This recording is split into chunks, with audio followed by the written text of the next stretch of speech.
Hello, what the devil's that? We've got lots and lots of images.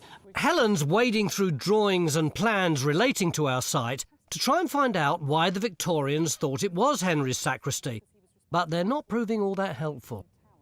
This fantastic plan from 1870 is very clear in showing these lovely walls, and they're described very nicely as well. But a lot of them are completely different depths. When you look at this section drawing, you can see that, they're different depths here, but how these are drawn doesn't bear any relationship to how they're described. So we don't quite know how to reconcile the two.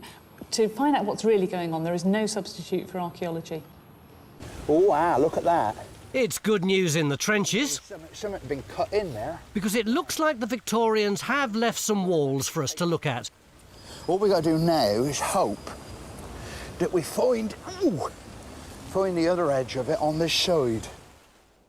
It's 11:45 day one. Inside, the visitors are teeming in. Outside, the rain's teeming down, and they've just started digging trench one. Will we find the missing piece of London's greatest abbey? We'll know soon.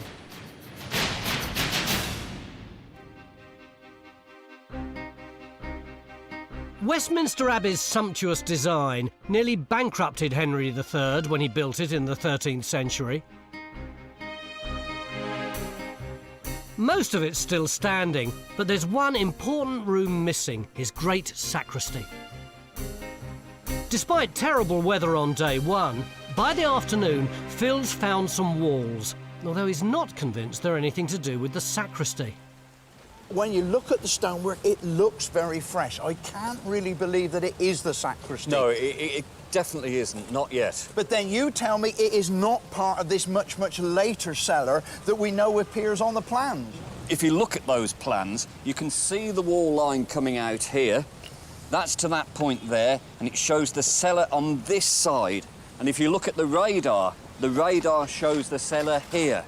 There's no doubt about that. I think that feature there might be stairs going into the cellar.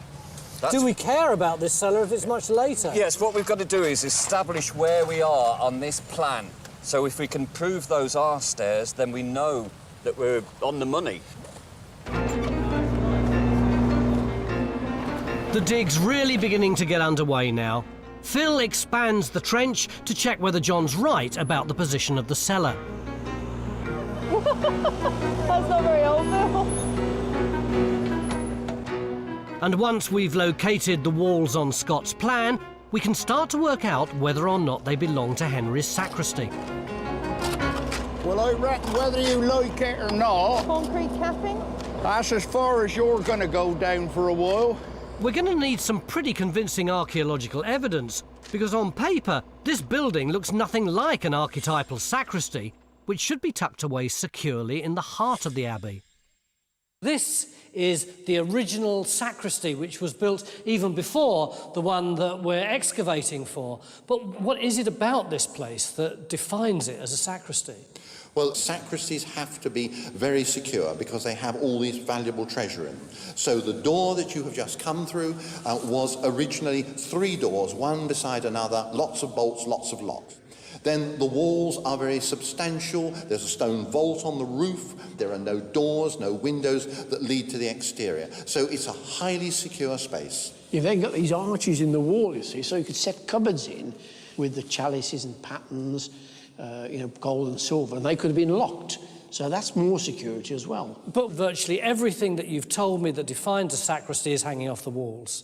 Well, when we dig down, we're not going to find any walls, so it's going to be difficult for our archaeologists specifically to identify what they've got as a sacristy. Well, that's where we have to try and marry the archaeological evidence with documentary evidence and study it in a general sense from what we know elsewhere. It will not turn out to be a building like this with a great vault on it. Join Time Team on Patreon to access exclusive 3D models, masterclasses, and behind-the-scenes insights.